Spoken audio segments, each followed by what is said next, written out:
नमस्कार, अरिहंत में आप लोगों का स्वागत है। और आज हम बात करेंगे बहु हैलोजन यौगिकों के बारे में। बहु हैलोजन यौगिकों में सबसे पहली बात करते हैं कि ये होते क्या हैं। तो वे कार्बनिक यौगिक जिनके अणुओं में से एक से अधिक हैलोजन परमाणु उपस्थित होते हैं, यानी कि ऐसे हाइड्रोकार्बन जिनमें एक से अधिक हाइड्रोजन जो है हैलोजन द्वारा विस्थापित होकर के एक से अधिक हैलोजन परमाणु उपस्थित होते हैं, क्या कहलाते हैं? बहु हैलोजन यौगिक कहलाते हैं। जैसे CH2Cl2 डाइक्लोरोमीथेन, कार्बन टेट्राक्लोराइड या ट्राइक्लोरोमीथेन, या फिर इधर देख सकते हैं आप इसको फ्रीऑन 1,2 भी बोलते हैं, या फिर डाइफ्लोरोमीथेन भी इसे कहा जाता है। ऐसे ही ट्राइआयोडोमीथेन 2,2 DDT भी अपने आप में एक पॉली हैलोजन कंपाउंड है।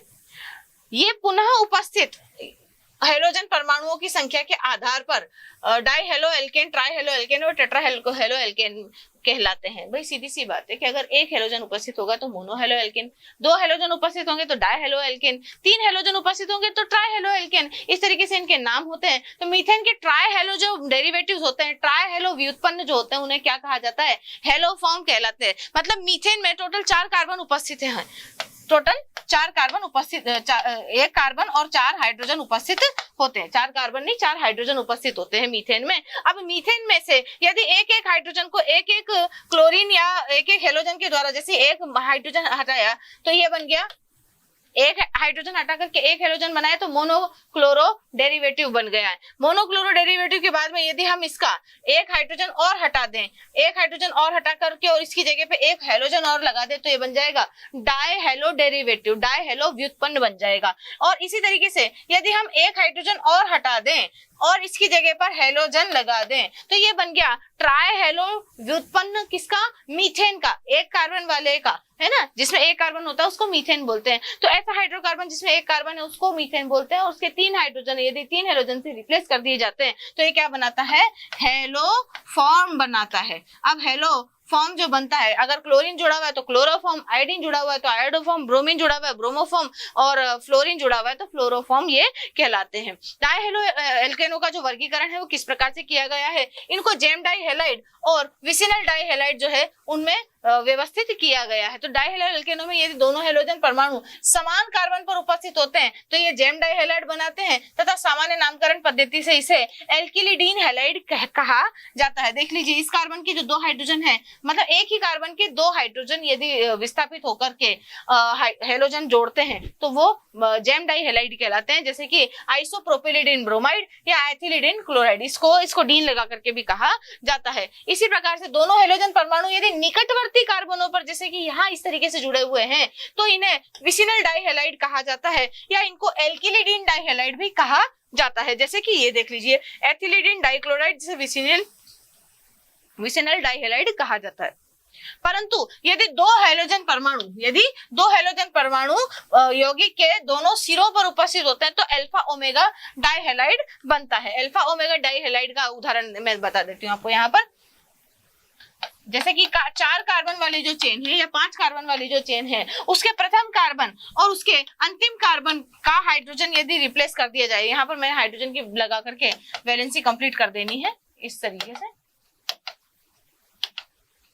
तो 2 सिरों पर उपस्थित जो हेलोजन है, ये हेलोजन डाइहेलाइड जो है वो क्या कहलाता है? अल्फा ओमेगा डाइहेलाइड कहलाता है। अब हम डाइक्लोरोमीथेन की बात करते हैं। तो मीथेन का जो डाइक्लोरो व्युत्पन्न ये होता है, इसका रासायनिक सूत्र जो है CH2Cl2 होता है, और अलग अलग विधियों द्वारा इन्हें प्राप्त किया जा सकता है। तो देखिए इसका व्यावसायिक उत्पादन किस प्रकार से किया जाता है, देख लीजिए। फॉर्मेल्डिहाइड से इसे प्राप्त किया जाता है। तो देखिए, फॉर्मेल्डिहाइड जो है PCl5 से अभिक्रिया करके आपको डाइक्लोरोमीथेन और POCl3 यहाँ से अलग हो जाता है, यानी कि जो ऑक्सीजन है इसके दोनों ही बंध टूटते हैं और POCl3 अलग हो जाता है और दोनों जगह पर Cl लग करके इस तरीके से डाइक्लोरोमीथेन का फॉर्मेशन यहाँ से होता है। इसके गुणधर्म क्या है भाई? ये वाष्पशील, रंगहीन और मीठी गंध वाला द्रव होता है। याद रखिएगा कि इसकी फिजिकल स्टेट क्या होती है बेटा? लिक्विड होती है, द्रव होती है। इसका क्वथनांक जो है वो 313 केल्विन होता है और इसकी क्रियाशीलता जो है वो सबसे ज्यादा होती है। इसी कारण जो तनुकास्टिक क्षार हैं, इनके विलयन द्वारा अपघटित होकर ये फॉर्मेल्डिहाइड बना लेता है। मतलब इतना ज्यादा क्रियाशील होता है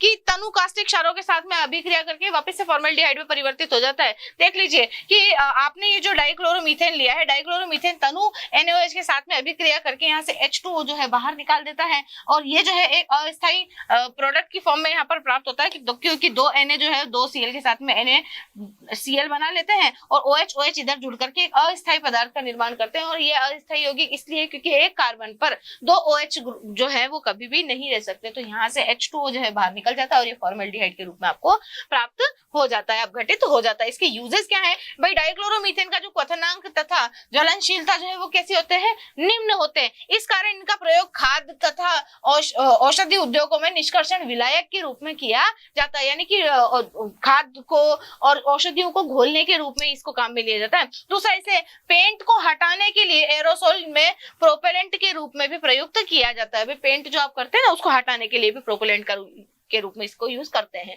इसके दुष्प्रभाव भी है। दुष्प्रभाव क्या है कि भाई मनुष्य शरीर के संपर्क में आकर ये क्या उत्पन्न करता है? जलन उत्पन्न करने लगता है। दूसरा, मेथिलीन क्लोराइड जो है मनुष्य के केंद्रीय तंत्रिका तंत्र को भी हानि पहुंचाता है। क्यों? क्योंकि वायु में अगर इसकी थोड़ी सी भी मात्रा उपस्थित है ना तो ये देखने और सुनने की क्षमता में कमी ला सकता है। दूसरा, इसके संपर्क में आने पर जो आंखों का जो कॉर्निया होता है बेटा, ये उसको भी जला सकता है। क्लोरोफॉर्म, अब क्लोरोफॉर्म की बात कर लेते हैं। क्लोरोफॉर्म का जो IUPAC नाम है वो है 111 ट्राइक्लोरोमीथेन, यानी कि मीथेन का ट्राइक्लोरो डेरिवेटिव क्या कहलाता है? क्लोरोफॉर्म कहलाता है। प्रयोगशाला की जो विधि है इसको निर्माण करने की वो किस प्रकार से की जाती है कि भाई प्रयोगशाला में क्लोरोफॉर्म का जो निर्माण है इथाइल अल्कोहल और एसीटोन पर विरंजक चूर्ण की क्रिया द्वारा किया जाता है। इस अभिक्रिया को देखेंगे हम कि भाई इसके लिए आप क्या लेंगे। सबसे पहले तो विरंजक चूर्ण, इसके लिए 500 ml गोल पेंदे के फ्लास्क में, ये एक गोल पेंदे का फ्लास्क है जिसका खुद का वॉल्यूम यानी कि इसके अंदर कितना लिक्विड आ सकता है? 500 ml लिक्विड आ सकता है। इसमें 100 ग्राम विरंजक चूर्ण, 200 ml जल तथा 25 ml इथेनॉल या एसीटोन को डाल करके जब आप चित्रानुसार इसको उबालते हैं तो यहाँ बालू ऊष्मक की उपस्थिति में जब आप इसको उबालते हैं तो क्या होता है कि ये जो उत्पन्न वाष्प है, इस वाष्प में क्या, ये वाष्प जो है आश्रित होकर के इकट्ठी कर ली जाती है और ये आश्रित जो वाष्प है इसे ही क्लोरोफॉर्म कहा जाता है। तो यहाँ पर एसीटोन डालकर चित्रानुसार उपकरण में तैयार करते हैं और फ्लास्क को बालू ऊष्मक पर रखकर धीरे धीरे गर्म करते हैं। तो क्लोरोफॉर्म आश्रित होकर ग्राही के में रखे जल के नीचे एकत्रित होने लगता है। इस प्रकार प्राप्त क्लोरोफॉर्म, अब ये जो क्लोरोफॉर्म आपको प्राप्त हुआ है ये शुद्ध नहीं है। इसको शुद्ध करने के लिए क्या करेंगे? NaOH के तनु विलयन के साथ इसको धोया जाता है। अब धोएंगे तो सुखाना भी पड़ेगा, सुखाएंगे तो किससे सुखाएंगे? निर्जल CaCl2 के साथ में इसको सुखाकर पुनः आश्रित करते हैं और शुद्ध क्लोरोफॉर्म जो है 333 से 335 केल्विन पर आश्रित हो जाता है। तो आसवन करके इसको शुद्ध रूप में प्राप्त कर लिया जाता है। अब होने वाली अभिक्रियाएं कौन कौन सी है इस प्रक्रम में? इथेनॉल जो है, इथेनॉल से विरंजक चूर्ण की लुगदी को एथिल अल्कोहल के साथ में गर्म करने पर क्लोरोफॉर्म प्राप्त होता है। अभिक्रिया निम्न पदों में संपन्न होती है। सबसे पहले तो क्या होता है, ये जो कैल्शियम का ये जो यौगिक है, कैल्शियम का जो यौगिक है इसे क्या कहा जाता है? विरंजक चूर्ण कहा जाता है। ये विरंजक चूर्ण जो है वो जल के साथ में अभिक्रिया करके यहाँ से क्लोरीन गैस मुक्त करता है तथा कैल्शियम हाइड्रोक्साइड बना लेता है। अब कैल्शियम हाइड्रोक्साइड जब आपस में बन गया तो क्लोरीन एथिल अल्कोहल को एसिडल्डिहाइड में ऑक्सीकृत कर देती है। ये जो क्लोरीन यहाँ पर बनी है ना, ये क्या करती है? इस इथेनॉल को इथेनॉल में कन्वर्ट कर देती है। इथेनॉल मतलब एल्डिहाइड में कन्वर्ट कर देती है। अब ये जो क्लोरीन एसिटल्डिहाइड का क्लोरीनीकरण करके इसे ट्राइक्लोरो एसिटल्डिहाइड में परिवर्तित कर देती है। ये क्लोरीन जो है इस एल्डिहाइड को क्लोरल में परिवर्तित करती है, यानी कि ये जो 3 हाइड्रोजन है ये इस क्लोरीन द्वारा रिप्लेस कर दिए जाते हैं और HCl गैस निकल जाती है। ये क्लोरल जो है बाद में कैल्शियम हाइड्रोक्साइड के साथ में इस प्रकार से अभिक्रिया करके CHCl3 के 2 मोल यानी कि क्लोरोफॉर्म के 2 मोल और कैल्शियम फॉर्मेट का 1 मोल प्राप्त होता है। तो स्पष्ट है कि उपरोक्त अभिक्रिया में क्लोरीन जो है ऑक्सीकारक तथा क्लोरीनी कारक दोनों का ही काम यहाँ पर करती है। आगे देखेंगे तो एसीटोन से विरंजक चूर्ण की लुगदी को एसीटोन के साथ में गर्म करने पर एसीटोन से मतलब सबसे पहले तो आप क्या करेंगे, वही आपका विरंजक चूर्ण लेंगे। विरंजक चूर्ण को है जो पानी में के साथ में इसकी अभिक्रिया करवाएंगे तो यहाँ से प्राप्त क्लोरीन गैस जो है वो क्या करेगी, अब की बार एसीटोन यानी कि कीटोन, पहले किसका निर्माण हो रहा था? एसीटोन या अल्कोहल का इस्तेमाल कर रहे थे, अब हम कीटोन का इस्तेमाल करेंगे। तो कीटोन के साथ में ये क्लोरीन जो है इस तरह से अभिक्रिया करेगी और कीटोन के साथ में कीटोन ग्रुप के पास में जो कार्बन है उसके CH3 के हाइड्रोजन को रिप्लेस करके CCl3 में परिवर्तित कर देगी। दोनों में से किसी एक का ही परिवर्तन होगा, या तो इस हाइड्रोजन का या फिर इस हाइड्रोजन का। तो यहाँ पर आपको एक ट्राइक्लोरोएसीटोन डेरिवेटिव आपको प्राप्त हो जाएगा। अब यहाँ पर क्या होगा, ये जो प्राप्त ट्राइक्लोरोएसीटोन है इसकी अभिक्रिया वापिस से कैल्शियम हाइड्रोक्साइड के साथ में करवा देंगे इस प्रकार से। तो यहाँ से आपको 2 मोल तो क्लोरोफॉर्म मिल जाएंगे और यहाँ पर कैल्शियम एसीटेट के भी आपको मोल्स प्राप्त हो जाएंगे। तो इस प्रकार भी आप जो है क्लोरोफॉर्म को प्राप्त कर सकते हैं। क्लोरल हाइड्रेट से भी आप क्लोरोफॉर्म प्राप्त कर सकते हैं। ये क्लोरल हाइड्रेट है, इसकी अगर आप NaOH के साथ में अभिक्रिया करवाते हैं तो भी आपको क्लोरोफॉर्म प्राप्त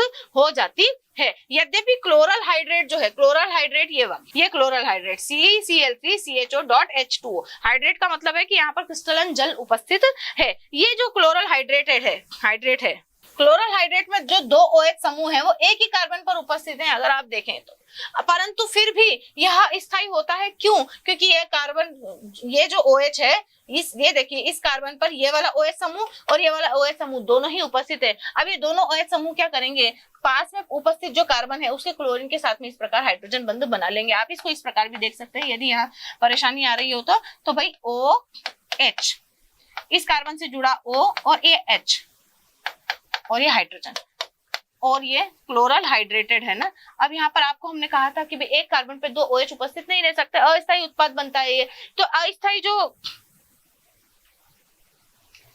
जो ये है ये यहाँ पर क्लोरल के रूप में स्थायी होता है। क्यों? क्योंकि क्लोरीन और हाइड्रोजन के बीच में यहाँ पर क्या हो जाती है, हाइड्रोजन बंध बन जाता है और हाइड्रोजन बंध बनने की वजह से ये जो क्लोरल हाइड्रेट है ये स्थायी जो यौगिक है उसकी भांति व्यवहार करता है।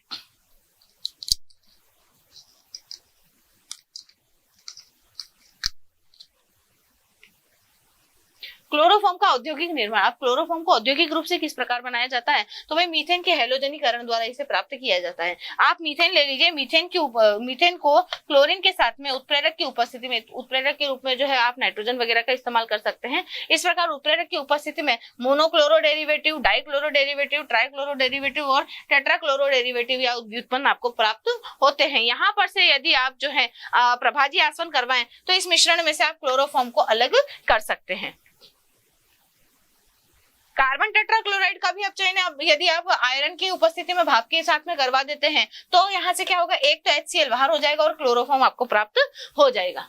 एथिल अल्कोहल से जो है वो एथिल अल्कोहल से भी आप जो है इसको प्राप्त कर सकते हैं। तो वृहद स्तर पर क्लोरोफॉर्म का उत्पादन इसी विधि द्वारा किया जाता है। तो क्या करते हैं, सबसे पहले एथिल अल्कोहल युक्त सोडियम क्लोराइड जो है विलयन के विद्युत अपघटन द्वारा इसको करवाया जाता है। सबसे पहले जो है आप NaCl लेंगे। NaCl आपको मालूम है Na+ और Cl- में टूटता है और इसके कितने 2 मोल लिए जाते हैं। 2 मोल लिए जाएंगे तो एक क्लोरीन जो है एक इलेक्ट्रॉन निकाल करके जो है क्लोरीन में क्या हो जाएगा, ऑक्सीकृत हो जाएगा। और ऑक्सीकृत हो जाएगा तो यहाँ से जब 2 क्लोरीन आपस में मिलेंगे तो Cl2 गैस का निर्माण हो जाएगा। एनोड पर तो यह अभिक्रिया होती है और कैथोड पर क्या होता है कि 2 सोडियम जो है 2 हाइड्रोजन के साथ में 2 इलेक्ट्रॉन लेकर के NaOH का निर्माण करते हैं। यहाँ से ये जो Cl है उत्पन्न जो Cl2 है ये एथिल अल्कोहल का ऑक्सीकरण कर देती है। एथिल अल्कोहल का ऑक्सीकरण करके इसको एसिटाल्डिहाइड में परिवर्तित कर देती है। एसिटाल्डिहाइड जो है वापिस क्लोरीन की उपस्थिति में जो है ट्राइक्लोरो एल्डिहाइड का निर्माण करेगा, यानी कि क्लोरल का निर्माण करेगा। ये क्लोरल बाद में NaOH के साथ में अभिक्रिया करके क्लोरोफॉर्म का निर्माण कर देगी और सोडियम फॉर्मेट अलग हो जाएगा। ऐसी कैसी अभिक्रिया हमने पहले देखी थी, बट हमने वहां पर क्लोरीन गैस किस प्रकार से प्राप्त की थी, अलग तरीके से प्राप्त की थी। यहाँ जो क्लोरीन गैस है वो आप जो है विद्युत अपघटन द्वारा प्राप्त कर रहे हैं। केवल यही इन दोनों अभिक्रियाओं में अंतर है। इसकी भौतिक गुणों की बात करें तो ये रंगहीन होता है, मधुर गंध युक्त होता है और ज्वलनशील द्रव होता है। दूसरा क्वथनांक जो है इसका 334 केल्विन होता है तथा हिमांक जो है वो 334 केल्विन तो क्वथनांक और 210 केल्विन जो इसका हिमांक होता है। आपेक्षिक घनत्व जो है वो 1.485 होता है। जल की तुलना में कैसा होता है बेटा, भारी होता है। ईथर और अल्कोहल में विलय होता है परंतु जल में ये अविलय होता है। जैसे तेल और पानी मिलाने पर तेल ऊपर और पानी नीचे रह जाता है ना, बिल्कुल उसी प्रकार से क्लोरोफॉर्म जो है वो जल के नीचे रहता है और जल ऊपर, पानी जो है वो क्लोरोफॉर्म के ऊपर रहता है। इसकी वाष्प को सूंघने पर अस्थायी मूर्छा यानी कि अनकॉन्शियसनेस आ जाती है, बेहोश हो जाते हैं। क्लोरोफॉर्म के इसी गुण के कारण इसे शल्य क्रिया या शल्य चिकित्सा, जैसे ऑपरेशन वगैरह होते थे ना पहले के जमाने में, तो ऑपरेशन के टाइम पे निश्चित तक एनेस्थेटिक के रूप में इसको इस्तेमाल किया जाता था। ऑपरेशन करने के पहले एनेस्थीसिया दिया जाता है ताकि मरीज जो है वो अर्धचेतन अवस्था में या अस्थायी मूर्छा में चला जाए। अस्थायी मूर्छा में जाने के बाद में उसका ऑपरेशन आसानी से हो पाए। तो पहले इसका इस्तेमाल जो है अस्थायी मूर्छा दिलाने में इस प्रकार से किया जाता था शल्य चिकित्सा के दौरान। परंतु वर्तमान में इसकी विषैली प्रकृति के कारण इसका उपयोग निश्चेतक के रूप में नहीं किया जाता। इसीलिए पहले के जो जमाने के या पुराने जो जब भी ऑपरेशन की बात आती थी तो लोग बड़ा डर जाते थे। क्यों? क्योंकि निश्चेतक के रूप में एक क्लोरोफॉर्म जो है थोड़ा हानिकारक होता था। कैसे हानिकारक होता है इसको बाद में अभी बताते हैं यहाँ पर कि, और अभी की रासायनिक अभिक्रियाओं में इसके बारे में चर्चा करेंगे। तो अब जो है इसको निश्चेतक के रूप में इस्तेमाल नहीं किया जाता है। या सामान्य परिस्थितियों में वायु में नहीं जलता है, परंतु इसकी वाष्प को यदि प्रज्वलित करने पर हरी किनारों युक्त ज्वाला के रूप में ये जलता है, यानी कि इसकी भाप जलती है, ये खुद नहीं जलता है। दूसरा, रासायनिक गुणधर्मों की बात करें तो रासायनिक गुणधर्म देख लीजिए आप। यदि क्लोरोफॉर्म का ऑक्सीकरण करवाते हैं तो ये फॉस्जीन में परिवर्तित हो जाता है और फॉस्जीन की वजह से ही इंसान की जो है वो मृत्यु हो जाती है। यदि एनेस्थेटिक के रूप में आपके क्लोरोफॉर्म दिया जा रहा है और अगर उस क्लोरोफॉर्म का ऑक्सीकरण हो जाता है वायु की उपस्थिति में तो फॉस्जीन बन जाती है, जो कि एक जहरीली गैस है। और ये जहरीली गैस ही जो है हमारी बॉडी में जाकर के हमारे प्राण ले लेती है। इसका अपचयन करवाने पर ये डाइहेलोजन मोनोहेलोजन व्युत्पन्नों में तथा एल्केन में अपचयित हो जाता है। NaOH या KOH के साथ में इसकी अभिक्रिया करवाते हैं तो सोडियम पोटेशियम फॉर्मेट का निर्माण होता है और इसका हेलोजनीकरण करवा देंगे तो ये टेट्राहेलो डेरिवेटिव में परिवर्तित हो जाएगा। क्लोरोफॉर्म का नाइट्रेशन करवाने पर ये जो है नाइट्रोपिक्रीन देखो CCl3NO2 नाइट्रोपिक्रीन का फॉर्मेशन ये कर देता है। सिल्वर के साथ में एल्काइन का निर्माण करता है। एसीटोन के साथ में क्लोरीटोन बनाता है। राइमाटीमान यदि अभिक्रिया करवाई आपने फिनॉल प्लस क्षार की उपस्थिति में तो सैलिसिल एल्डिहाइड का निर्माण यहाँ पर होगा। फिनॉल प्लस क्षार की उपस्थिति में क्लोरोफॉर्म की अभिक्रिया द्वारा सैलिसिल एल्डिहाइड का निर्माण होता है और क्लोरोफॉर्म की कार्बिलैमिन अभिक्रिया या आइसोसाइनाइड अभिक्रिया से आइसोसाइनाइड का निर्माण यहाँ से होता है। आइसोसाइनाइड वाला गंदी बदबू वाला एक पदार्थ होता है। प्राथमिक अमीन तथा क्षार की उपस्थिति में ये काम होता है। अब अगर क्लोरोफॉर्म की अभिक्रिया सोडियम इथोक्साइड के साथ में अगर आप करवाते हैं तो एथिल फॉर्मेट का निर्माण होता है। पाइरोल के साथ में यदि अभिक्रिया करवाते हैं तो देखो C2H5ONA या NaOH के साथ में इसकी अभिक्रिया हो तो 2-क्लोरोपिरिडीन या पाइरोल 2-एल्डिहाइड का निर्माण यहाँ से होता है। और क्लोरोफॉर्म की यदि 2-ब्यूटीन के साथ में अभिक्रिया करवाई जाती है NaOH की उपस्थिति में तो 2-मेथिल ब्यूटेनोइक अम्ल का निर्माण यहाँ से हो जाता है। इस प्रकार ये जो है रासायनिक अभिक्रियाएं देता है। अब इसके उपयोगों की बात करते हैं तो इसका उपयोग जैसे औषधि यानी कि क्लोरीटोन जो कि एक निद्राकारी औषधि है उसमें इस्तेमाल किया जाता है। कृमिनाशी यानी कि क्लोरोपिक्रीन जो कीड़े वगैरह मारने के लिए क्लोरोपिक्रीन का इस्तेमाल किया जाता है। इसका उपयोग जो है निश्चेतक के रूप में भी किया जा सकता है, परंतु इसके हानिकारक प्रभाव के कारण आजकल इसका उपयोग जो है वो नहीं किया जाता है। क्लोरोफॉर्म का उपयोग जो है फ्रियोन प्रशीतक जो R22 के नाम से जाना जाता है इसके निर्माण में भी किया जाता है। इसका प्रयोग प्रयोगशाला में अभिकारक के रूप में भी किया होता है तथा इसे PTFE टेफ्लॉन जो है इसके निर्माण में भी प्रयुक्त किया जाता है। क्लोरोफॉर्म का परीक्षण, अब परीक्षण कैसे करेंगे भाई? क्लोरोफॉर्म जो आप इस्तेमाल कर रहे हो वो विषैला या फॉस्जीन में तो परिवर्तित नहीं हुआ तो आप उसके लिए आइसोसाइनाइड का परीक्षण कर सकते हैं। तो आइसोसाइनाइड टेस्ट किस प्रकार से लगाते थे? अल्कोहलिक पोटेशियम हाइड्रोक्साइड तथा एनिलीन के साथ में क्लोरोफॉर्म को गर्म कर दो तो आपको क्या मिलेगा? फेनिल आइसोसाइनाइड का निर्माण होगा जिससे अत्यधिक दुर्गंध आती है। तो अगर दुर्गंध आती है इसका मतलब आपका क्लोरोफॉर्म खराब हो चुका है। शुद्ध क्लोरोफॉर्म जो है सिल्वर नाइट्रेट से अभिक्रिया करके अवक्षेप निर्मित नहीं करता है। अगर आपने सिल्वर नाइट्रेट AgNO3 अगर आपने क्लोरोफॉर्म में डाल दिया तो आपको कोई अवक्षेप AgCl का कोई अवक्षेप आपको नहीं प्राप्त होगा शुद्ध क्लोरोफॉर्म में। क्लोरोफॉर्म की शुद्धता का परीक्षण या सिल्वर नाइट्रेट परीक्षण भी इसे कहा जाता है। किस प्रकार से होता है? तो भैया आप अशुद्ध अगर क्लोरोफॉर्म है और सिल्वर नाइट्रेट के साथ में यदि अभिक्रिया कर रहा है और अभिक्रिया करके यदि AgCl का सफेद अवक्षेप प्राप्त हो गया इसका मतलब कैसा है? अशुद्ध है। परंतु शुद्ध AgNO3 के शुद्ध क्लोरोफॉर्म यदि AgNO3 के साथ में अभिक्रिया करता है तो कोई अवक्षेप प्राप्त नहीं होता है। तो यही पहचान है इसकी सिल्वर टेस्ट की।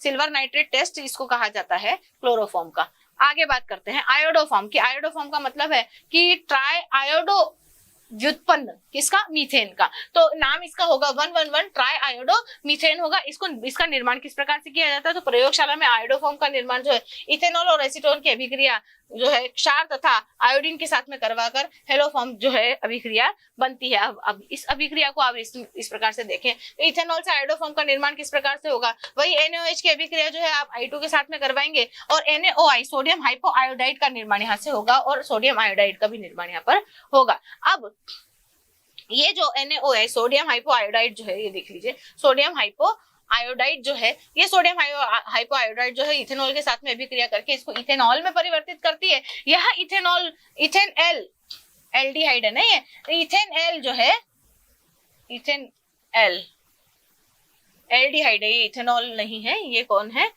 एसिटाल्डिहाइड है, इथेनॉल नहीं है ये।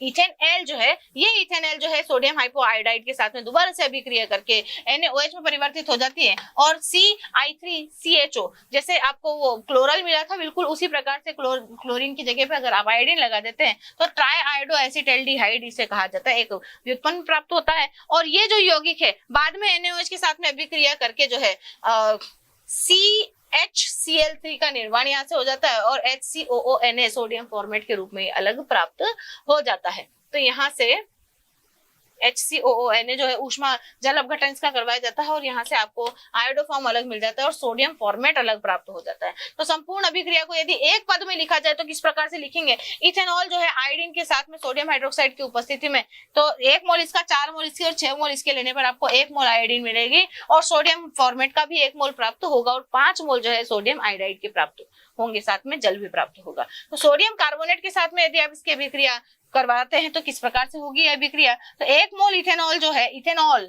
आयोडीन के साथ में अभिक्रिया करके, 4 मोल आयोडीन के साथ में अभिक्रिया करके और 3 मोल सोडियम कार्बोनेट के साथ में ऊष्मा की उपस्थिति में अभिक्रिया करके भी आपको आयोडोफॉर्म देगा और साथ में साइड प्रोडक्ट जैसे यहाँ मिलते हैं बिल्कुल इसी प्रकार से आपको प्राप्त हो जाते हैं। सोडियम कार्बोनेट के साथ में भी यही अभिक्रिया होगी और इस प्रकार से आपको आयोडीन प्राप्त होगा और साथ में कार्बन डाइऑक्साइड सहित सेम साइड प्रोडक्ट आपको प्राप्त हो जाएंगे।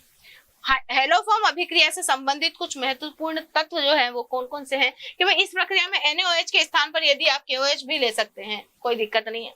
दूसरा, इस परीक्षण को प्रदर्शित करने वाले यौगिकों में निम्न में से कोई भी एक समूह उपस्थित होना चाहिए। मतलब क्या है कि ये या तो कीटोन ग्रुप या अल्कोहल ग्रुप जो है, इस प्रकार से जो ये जो ग्रुप है इनके साथ में, ये देख लीजिए, इन ग्रुपों के साथ में ये जो कार्बन है इसे CH3, CH2H या CH2 या CH3 या CH3 या CH3 इस प्रकार से, मतलब ये जो ग्रुप मैंने पीले पीले बनाए हैं इनके पास में एक कार्बन वाला या तो मीथेन ग्रुप हो या फिर एक कार्बन वाला try hello derivative, mono hello derivative या डाई हेलो डेरिवेटिव होगा, तो ही इस प्रकार की अभिक्रियाएं आपको देखने को मिलेगी और ये रिएक्शन आगे प्रेक्षित होगी। अब इसमें एस्टर है, ये इस एस्टर में यदि CH3CO समूह उपस्थित हो तो इसके पश्चात भी हेलोफॉर्म अभिक्रिया नहीं देता है। क्यों नहीं देता, इसका कारण देख लीजिए कि इसमें जो सक्रिय मेथिल समूह है वो उपस्थित होता है जो कि CH3CO को CH3CO में परिवर्तित नहीं होने देता, तो इस अभिक्रिया के लिए ये एस्टर जो है वो उत्तरदायी नहीं है। औद्योगिक निर्माण की आप विधि देखिए, औद्योगिक निर्माण या औद्योगिक स्तर पर आयोडोफॉर्म जो है वो सोडियम कार्बोनेट, पोटेशियम आयोडाइड युक्त एथिल अल्कोहल या एसीटोन के जलीय विलयन का 60 से 70 डिग्री सेल्सियस पर विद्युत अपघटन यदि आप करवाते हो तो इस प्रक्रिया में निर्मित जो सोडियम हाइड्रोक्साइड है उसको उदासीन करने के लिए विलयन में कार्बन डाइऑक्साइड गैस प्रवाहित करवाते हैं और इस अभिक्रिया में जो है एनोड पर आयोडीन में ऑक्सीकृत हो जाती है तथा क्षार की उपस्थिति में आयोडीन की एथिल अल्कोहल या एसीटोन के साथ में अभिक्रिया से आयोडोफॉर्म बनता है, जैसे पहली वाली रिएक्शन में बना था, बिल्कुल उसी प्रकार से। भौतिक गुणधर्म इसके देखेंगे तो आयोडोफॉर्म जो है वो एक विशेष गंधयुक्त पीले रंग का क्रिस्टलीय ठोस होता है। जल में यह अविलेय होता है परंतु कार्बनिक विलायकों में विलेय हो जाता है। इसका गलनांक जो है 119 डिग्री सेल्सियस पाया जाता है। इसका जो स्थायित्व होता है वो CHCl3 तथा CHBr3 की तुलना में थोड़ा सा कम होता है। क्यों? क्योंकि आयोडीन का जो आकार होता है बेटा वो बड़ा होता है। बड़ा आकार होने की वजह से जो है जल्दी से बंध जो है वो जल्दी से टूट जाता है और जो है इसका विघटन आसानी से आयोडीन में हो जाता है। अब आयोडीन में यदि इसका विघटन हो जाता है तो ये बैंगनी रंग की वाष्प में परिवर्तित हो जाता है आयोडीन के रूप में। CHI3 अगर AgNO3 के साथ में अभिक्रिया करता है तो CAG, जैसे AgCl का प्रेसिपिटेट मिलता था क्लोरोफॉर्म की AgNO3 के साथ अभिक्रिया करवा करके, बिल्कुल उसी प्रकार से यदि आप आयोडोफॉर्म की अभिक्रिया सिल्वर के साथ में करवाते हैं तो आपको जो है AgI का पीला अवक्षेप प्राप्त होता है। जबकि शुद्ध अवस्था में CHCl3 जो है AgNO3 के साथ में कोई अभिक्रिया नहीं दे रही थी, ध्यान रखिएगा। रासायनिक गुणधर्म देखिए कि अगर आयोडोफॉर्म जो है KOH के साथ में जल अपघटित करवाया जाता है तो पोटेशियम फॉर्मेट का निर्माण करता है। लाल फास्फोरस और HI की उपस्थिति में यदि इसका अपचयन करवाया जाता है तो भाई हाइड्रोजन जुड़ जाएगी ना, आयोडीन बाहर निकल जाएगी। तीसरा जो है गरम सिल्वर के गर्म चूर्ण के साथ में यदि इसको अभिकृत करवाया जाता है तो एसिटिलीन का निर्माण किया जाता है। और मतलब क्या होता है, 3 आयोडीन और मतलब ये अभिक्रिया इस प्रकार से होती है, CHI3 जो है वो 6 सिल्वर के साथ में गर्म होकर के इस प्रकार से 6 मोल AgI अलग हो जाता है और CH जो है ट्रिपल बॉन्ड द्वारा एसिटिलीन का निर्माण यहाँ पर कर लेता है। इन दोनों के बीच में क्या है, 3 बॉन्ड बंधे हुए। कार्बिलामीन अभिक्रिया, कार्बिलामीन की अभिक्रिया के लिए आपको देख लीजिए क्या लेना पड़ेगा, एनिलीन लेना पड़ेगा। एल्कोहलिक KOH की उपस्थिति में CHI3 के साथ में अभिक्रिया करके फेनिल आइसोसाइनाइड का निर्माण यहाँ से करता है और आयोडीन वाष्प के रूप में यहाँ पर प्राप्त हो जाती है। यदि CHI3 को गर्म किया जाए तो CHCl3 से ये कम स्थायी होने की वजह से CHI3 जो है ऑक्सीजन देकर के कार्बन मोनोऑक्साइड में परिवर्तित हो जाता है। इसी प्रकार से CHI3 जो है AgNO3 के साथ में अभिक्रिया करके AgI का पीला अवक्षेप देता है। इसके उपयोग देखिए भाई, दवाइयों के निर्माण में इसे इस्तेमाल किया जाता है। मुक्त आयोडीन देने के कारण इसका प्रयोग जो है पूतिरोधी के रूप में भी किया जाता है। अब इसके बाद हम बात करेंगे ट्राइहेलोमीथेन की। ट्राइहेलोमीथेन को THM भी बोलते हैं, ट्राइहेलोमेथेन्स। इनके दुष्प्रभाव क्या क्या हैं कि भाई ट्राइफ्लोरोमीथेन तथा ट्राइक्लोरोमीथेन जो है, मतलब ट्राइफ्लोरोमीथेन तथा क्लोरोडाइफ्लोरोमीथेन, सॉरी ट्राइक्लोरोमीथेन, इसका फॉर्मूला मैं बता देती हूँ, ट्राइक्लोरो CHCl3, ठीक है। और ये बोल रहा है क्लोरोडाइफ्लोरोमीथेन, क्लोरोडाइफ्लोरोमीथेन इसकी बात कर रहा है। इन दोनों का ही प्रयोग जो है कुछ उपकरणों में शीतलक के रूप में किया जाता है। इससे वातावरण में मुक्त ट्राइहेलोमीथेन क्लोरोफ्लोरोकार्बन की अपेक्षा अधिक तेजी से अपघटित होती है। यानी कि इन दोनों के जो है शीतलक के रूप में इस्तेमाल करने से क्या होता है, वातावरण में ट्राइहेलोमीथेन या क्लोरोफ्लोरोकार्बन जो है इसकी अपेक्षा अधिक तेजी से अपघटित होती है। अतः ओजोन परत का जो है ये कम क्षय जो है तो वो कम करवाता है। यदि इनमें क्लोरीन उपस्थित हो, यद्यपि फ्लोरोफॉर्म जो है ओजोन परत का क्षय नहीं करता है। यानी कि क्या होता है कि यदि इनमें क्लोरीन उपस्थित है तो ये जो है क्लोरोफ्लोरोकार्बन के रूप में क्लोरीन अगर उपस्थित है तो ओजोन परत का क्षय जो है वो कम करवा देगा। यदि फ्लोरोफॉर्म है तो ओजोन परत का क्षय यहाँ से नहीं होगा। दुर्भाग्यवश ट्राइहेलोमीथेन जो है इनका अपघटन ऊपरी वातावरण में लगातार होता रहता है, जिसके फलस्वरूप ओजोन परत का जो है लगातार क्षय होता रहता है। ट्राइहेलोमीथेन को इसी कारण अक्लोरीनीकृत शीतलकों से पूरी तरह हटा दिया गया है। यानी कि आजकल जो हमारे फ्रिज या जो भी शीतलन वाले जो भी तत्व थे या उपकरण थे उनमें आजकल जो है क्लोरोफ्लोरोकार्बनों का इस्तेमाल नहीं किया जाता है, क्योंकि ये वातावरण में जाकर के ओजोन परत का अपक्षय करवा देती है। अपक्षय करवाने की वजह से जो है आपको भी पता है कि ओजोन परत के अपक्षय होने के क्या क्या दुष्परिणाम होते हैं। तो आजकल इनका इस्तेमाल जो है वो शीतलकों के रूप में नहीं किया जाता है।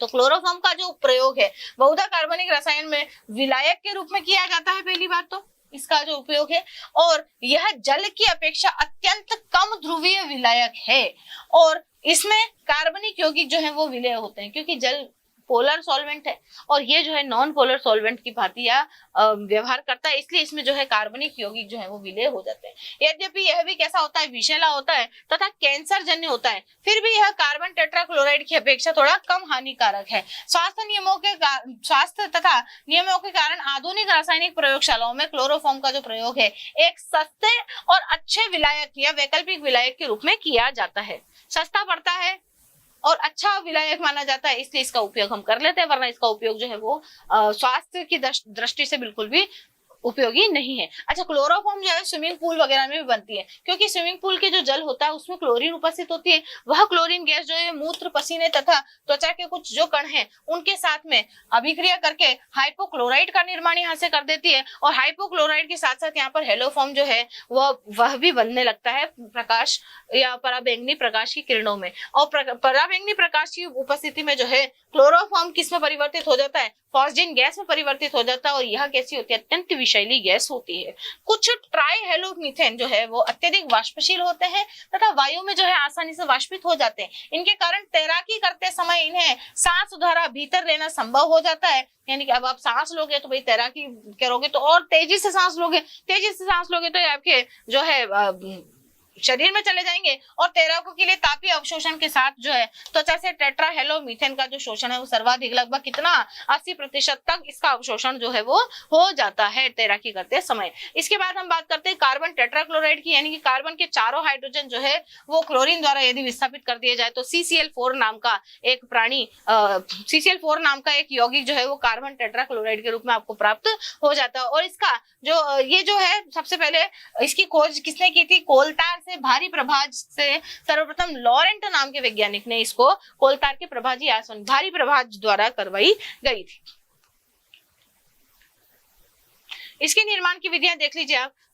मीथेन को 400 डिग्री सेल्सियस पर क्लोरीन गैस के साथ में ट्रीट करवाने पर आपको CCl4 प्राप्त हो जाएगी। उत्प्रेरकों जैसे आयरन AlCl3 I2 SbCl5 वगैरह की उपस्थिति में CS2 की अभिक्रिया जो है Cl2 से करवाने पर जो है आपको CCl4 प्राप्त हो जाएगी और सल्फर मोनोक्लोराइड आपको अलग प्राप्त हो जाएगा। ये जो सल्फर मोनोक्लोराइड है वापस CS2 के साथ में अभिक्रिया करके आपको दोबारा से CCl4 या कार्बन टेट्राक्लोराइड जो है अलग दे देगी। अब इसको अलग करने के लिए आप प्रभाजी आसवन का इस्तेमाल कर सकते हो। तो प्रभाजी आसवन द्वारा सल्फर मोनोक्लोराइड को और CCl4 को पृथक कर लिया जाता है। क्लोरोफॉर्म को क्लोरीनीकरण द्वारा, यानी कि क्लोरोफॉर्म के क्लोरीनीकरण द्वारा भी HCl अलग हो जाएगा और CCl4 आपको प्राप्त हो जाएगी। उच्च ताप पर 400 डिग्री सेल्सियस तथा उच्च वायुमंडलीय दाब 70 से 100 वायुमंडलीय दाब पर यदि आप क्लोरीन गैस की अभिक्रिया प्रोपेन के साथ में करवाते हैं तो भी आपको द्रव CCl4 का निर्माण होता है और हेक्साक्लोरोइथेन ठोस के रूप में आपको प्राप्त हो जाती है। भौतिक गुणधर्म इसके क्या है, ये रंगहीन मीठी गंध वाला विषैला द्रव होता है जिसका क्वथनांक जो है 77 डिग्री सेल्सियस होता है। जल में तो ये अविलेय होता है परंतु कार्बनिक विलायकों में कैसा हो जाता है, ये विलेय हो जाता है। यह वसा, तेल, मोम आदि के लिए एक अच्छा विलायक माना जाता है, यानी कि इन सबको आप जो है इसके अंदर आराम से घोल सकते हैं। अध्रुवीय होने के कारण जो इसका द्विध्रुव जो आघूर्ण है वो शून्य हो जाता है, क्योंकि अध्रुवीय है ना। द्विध्रुव आघूर्ण तो तब आता है जब ये ध्रुवीय होता है या पोलर होता है।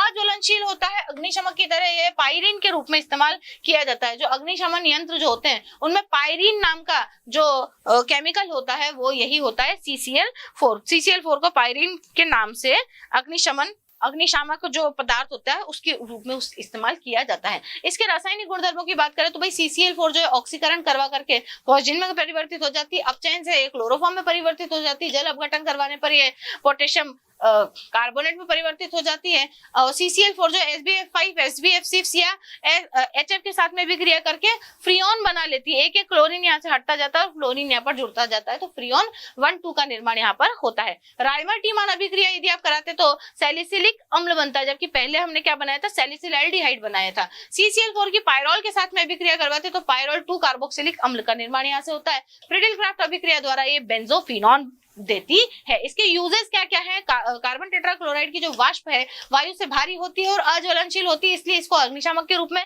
पायरीन के नाम से इस्तेमाल करते हैं। रेजिन, वसा, तेल, मोम वगैरह के जो है अभिकर्मक इसमें विलायक के रूप में इस्तेमाल की जाती है तथा इसके शोधन अभिकर्मक के रूप में भी इसे इस्तेमाल किया जाता है। फ्रियोन के निर्माण में शीतलकों में जो प्रयुक्त गैस होती है फ्रियोन, उनके प्रयोग में उनके जो निर्माण है उसमें भी इसको काम में लिया जाता है। प्रयोगशाला के अभिकर्मक के रूप में भी यह काम आती है। औषधियों के निर्माण में जैसे हेलमेंथनाशी को हुकवर्म के उपचार में प्रयोग में किया जाता है। हुकवर्म जो है आंत में उपस्थित एक तरह का कीड़ा होता है जिसे हुकवर्म कहते हैं, उसके जो नाश करने के लिए हेलमेंथनाशी के निर्माण में भी आप जो है क्लोरोफॉर्म का इस्तेमाल कर सकते हैं। हानिकारक प्रभाव क्या है कि भाई CCl4 के जो संपर्क में आने पर हृदय की धड़कन जो है वो अनियंत्रित हो जाती है और हार्ट अटैक भी आ सकता है। आंखों के संताप उत्पन्न कर देती है, आंखों में हो सकता है खुजली, जलन, दर्द वगैरह ये उत्पन्न कर दे, ये इसके हानिकारक प्रभाव है। इसके संपर्क में रहने पर जो है चक्कर भी आ सकते हैं, मति भ्रम, यानी कि आप बहकी बहकी बातें करने लगते हैं, आपको कुछ भी समझ में नहीं आता है, इसको कहते हैं मति भ्रम। जी घबरा सकता है आपका, उल्टी आ सकती है, ये सारी समस्याएं जो है आपको हो सकती है यदि आप इसके संपर्क में आते हैं। इसके कारण जो है स्नायु कोशिकाएं जो है अस्थायी रूप से जो है वो स्थायी रूप से नष्ट हो जाती है। इनके प्रभाव में मूर्छा, अचेतना या मृत्यु तक भी हो सकती है। इतना हानिकारक CCl4 आपका हो सकता है। वायुमंडल में ये जो है ओजोन परत का क्षय करती है, जिसके कारण पराबैंगनी किरणों का जो स्तर है वो बढ़ जाता है। त्वचा का कैंसर, आंख के दोष, प्रतिरोधक क्षमता में कमी वगैरह ये सब आपको देखने को मिलते हैं। क्लोरोफ्लोरोकार्बन, अब हम बात करेंगे क्लोरोफ्लोरोकार्बन की। तो क्लोरोफ्लोरोकार्बन क्या होते हैं? या तो मीथेन या इथेन, यानी कि एक कार्बन वाले या दो कार्बन वाले हाइड्रोकार्बनों में से आप हाइड्रोजन को फ्लोरीन और क्लोरीन द्वारा यदि विस्थापित कर देते हैं तो बनने वाले जो भी उत्पाद होते हैं वो क्लोरोफ्लोरोकार्बन कहलाते हैं। जैसे CHF2Cl, ये देख लीजिए, CF2CHF2 CHCl2, तो इनके अलग अलग नाम होते हैं, उनके बारे में भी हम चर्चा करेंगे। जैसे इसको बोलते हैं मोनोक्लोरो डाइफ्लोरोमीथेन, इसको आप बोलोगे डाइक्लोरो डाइफ्लोरोमीथेन, इसको आप बोलोगे डाइक्लोरो डाइक्लोरो 1,1 डाइक्लोरो और 2,2 डाइफ्लोरो इथेन। इस तरीके से आप इनके नाम लिख सकते हैं। फ्रियोन का नामकरण लिखने की एक विशेष पद्धति होती है। इस फ्रियोन के नामकरण की विशेष पद्धति को समझेंगे कि इस पद्धति में फ्रियोन को CBA इस प्रकार से लिखा जाता है। यहाँ पर C क्या है? कार्बन परमाणु की संख्या जो है, जितने कार्बन परमाणु उपस्थित है उसमें से एक आप कम कर दो, जितने हाइड्रोजन परमाणु है उसको एक जोड़ दो तो आपको B मिलेगा, और फ्लोरीन परमाणुओं की जो संख्या है उसको A से प्रदर्शित किया गया है। तो देख लीजिए CFCl3 में भाई कार्बन परमाणु कितने हैं उसमें से एक कम कर दो, एक कार्बन परमाणु है, एक कम कर देंगे तो 0 आएगा। जितने हाइड्रोजन परमाणु है, अब हाइड्रोजन परमाणु तो है ही नहीं, देखो B प्राप्त करने के लिए आपको क्या करना पड़ेगा? जितने हाइड्रोजन परमाणु है, यहाँ पर देखिए हाइड्रोजन परमाणु एक भी नहीं है, परंतु एक अगर यदि जोड़ देते तो हाइड्रोजन परमाणु इसमें एक हो जाएंगे, और फ्लोरीन जितने हैं उतने ही, फ्लोरीन है कितने हैं? फ्लोरीनों की संख्या यहाँ पर CFCl3 में फ्लोरीन की जो संख्या है वो है 1।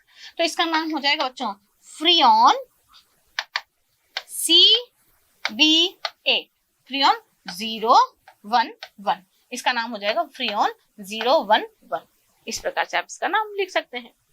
अब 0 अगर आप नहीं भी लिखना चाहते तो आप फ्रियोन 11 भी लिख सकते हैं।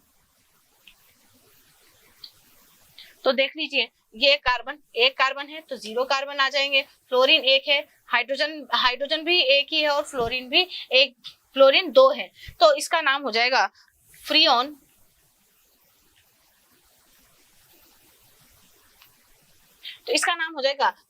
12। देख लीजिए, अब यहाँ पर देख लीजिए कार्बन 2 है, कार्बन में से एक कम कर देंगे तो 1, हाइड्रोजन एक भी नहीं है तो 1, और फ्लोरीन 2 है तो 112, फ्रियोन 112। इस प्रकार से आप जो है फ्रियोन के नाम लिख पाएंगे।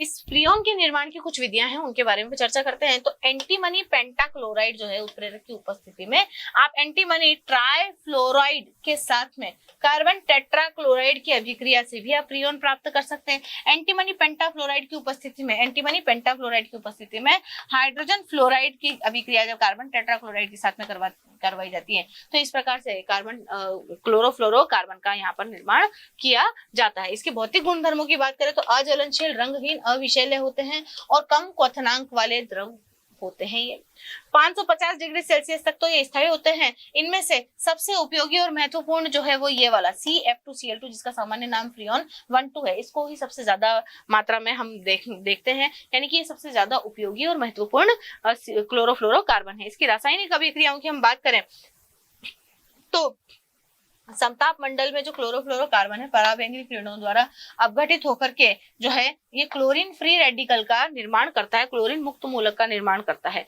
यह क्लोरीन मुक्त मूलक क्या काम करती है बेटा?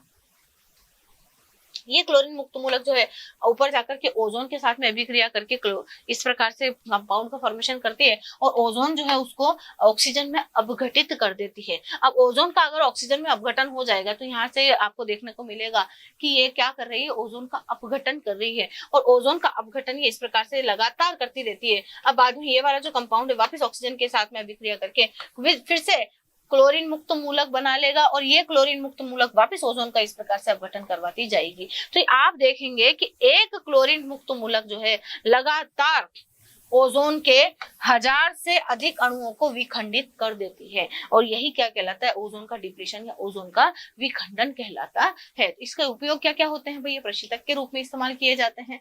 कौन, क्लोरोफ्लोरोकार्बन। एरोसोल प्रणोदक के रूप में भी इसे वायुयान या रॉकेट वगैरह में प्रयोग करते हैं। वायु शीतलन के उद्देश्य से भी इसे उपयोग में किया जाता है। फोम में इसका उपयोग करके प्रणोदक यानी प्रोपेलेंट के रूप में इसे इस्तेमाल किया जाता है।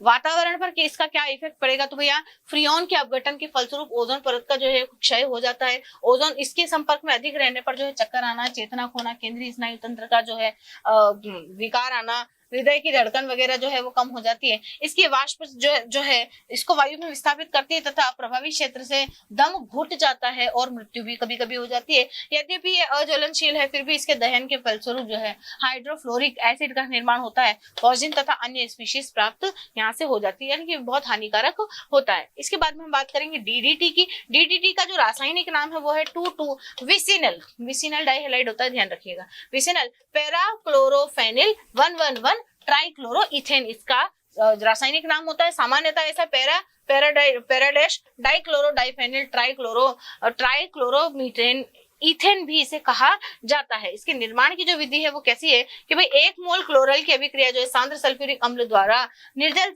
ZnCl2 की उपस्थिति में यदि करवाई जाती है तो इनकी उपस्थिति में क्लोरोबेंजीन के 2 मोल अगर ले लिए जाए तो आपको डीडीटी का फॉर्मेशन देखने को मिलेगा। इस प्रकार से देख लीजिए, क्लोरल जो है, इस क्लोरल का जो डबल बॉन्डेड ऑक्सीजन है वो 2 मोल क्लोरोबेंजीन के साथ में H2O बाहर निकाल देता है in presence of सांद्र H2SO4 सांद्र H2SO4 की उपस्थिति में, और इस प्रकार के एक यौगिक का निर्माण होता है जिसका नाम है डीडीटी। ठीक है, अब डीडीटी के अच्छे व्यापारिक नमूने में 75% जो है वो पैराडैश डीडीटी उपस्थित होता है। डीडीटी के जो गुण है वो क्या है, ये एक श्वेत क्रिस्टलीय ठोस है जिसका गलनांक जो है 382 केल्विन होता है। डीडीटी जो है जल में घुलनशील नहीं होता है, लेकिन सामान्यतः ध्रुवीय विलायकों में ये घुलनशील हो जाता है। डीडीटी का जो छिड़काव वगैरह भी तो करते हैं कीड़े मकोड़े मक्खी मच्छर मारने के लिए, तो इसका उपयोग जो है, इसका उपयोग एक संपर्क कीटनाशक के समान किया जाए। संपर्क कीटनाशक का मतलब है कि जैसे ही कीट इसके संपर्क में आएगा वो मर जाएगा। जैसे कि वो एक चौक आती है व्हाइट कलर की, जब हम उसको फेर देते हैं तो आपका जो कॉकरोच वगैरह है वो उसको पार करके मर जाते हैं, बिल्कुल उसी प्रकार से ये भी काम करता है। और सस्ता एवं शक्तिशाली होने के कारण ये मक्खी मच्छर कीड़े मकोड़े तथा कृषि पीड़कों को मारने में इसका प्रयोग जो है व्यापारिक स्तर पर किया जाता है, बहुत बड़े स्तर पर इसका उपयोग किया जाता है। यह गन्ने तथा पशुचारा फसलों के लिए कई देशों में कीटनाशक के रूप में भी इस्तेमाल किया जाता है। डीडीटी के अजैव निम्नीकरण प्रकृति के कारण इसके उपयोग पर कुछ प्रतिबंध भी लगाए गए हैं। संयुक्त राज्य अमेरिका ने 1973 में डीडीटी पर प्रतिबंध लगा दिया था, पर हमारे देश में अभी भी चल रहा है। यह लोह के द्वारा विघटित हो जाता है, अतः इसे लोह के पात्रों में नहीं रखा जाता। यदि आप चाहते हैं कि आप डीडीटी को किसी लोहे के बर्तन में स्टोर करके रख देंगे तो ऐसा नहीं होगा, आप ऐसा नहीं करते। लोह के द्वारा क्या हो जाता है, ये विघटित हो जाता है। डीडीटी के दुष्प्रभाव क्या क्या है भाई, ये जैव अपघट्य नहीं है, नॉन बायोडिग्रेडेबल है, प्रकृति में ऐसा कैसे ही पड़ा रहता है और प्रकृति को दूषित करता है, जैसे पॉलीथीन। इसके अवशेष जो है वातावरण में लगातार रहते हैं। इसका लंबा प्रभाव जो है वो बहुत घातक होता है, जीवित प्राणियों के लिए अत्यधिक विषैला होता है। इस कारण जो है कई पश्चिमी देशों ने इसका उपयोग जो है बंद कर दिया। अभी मैंने बताया था कि अमेरिका ने जो है, संयुक्त राष्ट्र अमेरिका ने इसके ऊपर प्रतिबंध लगा दिया है। दूसरे सस्ते कीटनाशकों के अभाव के कारण यह कई दुष्प्रभावों के बाद भी भारत में प्रचुरता से सस्ता है, इसलिए चलता है। बेंजीन हेक्साक्लोराइड की बात कर देते हैं, तो बेंजीन हेक्साक्लोराइड जो है एक पेस्टिसाइड यानी कि कीटनाशी है। इसका व्यापारिक नाम जो है गैमेक्सिन या लिंडेन, या इसका अणुसूत्र जो है C6H6Cl6 है। इसको 666 के नाम से भी जाना जाता है, और इसका आईयूपीएसी नेम है 1 2 3 4 5 6 हेक्साक्लोरोसाइक्लोहेक्सेन। हेक्साक्लोरोसाइक्लोहेक्सेन यानी कि जो साइक्लोहेक्सेन है इसमें एक एक हाइड्रोजन जो है एक एक क्लोरीन द्वारा विस्थापित होकर के इस प्रकार से